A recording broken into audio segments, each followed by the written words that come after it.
आज मसालेदार नको, आज आराम हवा. साधी दिसणारी पण पहिल्या घासात मन जिंकणारी. आज बनवूया घरच्या चवीची दाल खिचडी. तूर डाळ आणि मूग डाळ 1 वाटी घेतले, तांदूळ 1 वाटी घेतलाय. याच्यामध्ये तूर डाळचं प्रमाण 70% आहे आणि मूग डाळ 30% आहे. हे वॉश करून कुकरमध्ये शिजवून घेऊया. सुरुवातीला कुकरमध्ये डाळ आणि तांदूळ शिजवून घेऊया. जिरा घेतलाय, हिंग पावडर, डाळ आणि तांदूळ वॉश करून घेतले, तेलासोबत मिक्स करून घेऊया. जेवढा डाळ आणि तांदूळ घेतलाय त्याच्यात तिप्पट पाणी ऍड करून हे बॉईल करून घ्यायचं. पाणी ऍड करूया. हळद, झाकण लावून डाळ शिजवून घेऊया. आता खिचडीसाठी लागणारा तडका तयार करून घेऊया. जिरा, चॉप लसूण, चॉप आलं, चॉप ग्रीन चिली भाजून घ्यायचं. ऍड करूया कांदा.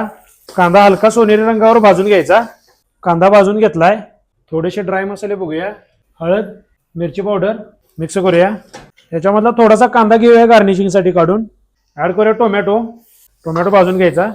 टोमॅटो व्यवस्थित भाजून घेतलाय. ऍड करूया बॉईल केलेली डाळ आणि राईस. मिक्स करूया. पाणी घेतलंय थोडंसं. ऍड करूया मीठ, कोथिंबीर मिक्स करूया. ऍड करूया बटर. डाळीची कन्सिस्टन्सी तुम्हाला जशी हवी तशी ठेवू शकता, पण शक्यतो थिकच ठेवायची. ऍड करूया आपण काढून घेतलेला कांदा.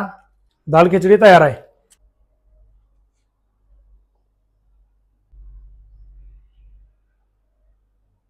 अशाच सोप्या आणि सिंपल रेसिपीसाठी आपल्या पेजला नक्की फॉलो करा.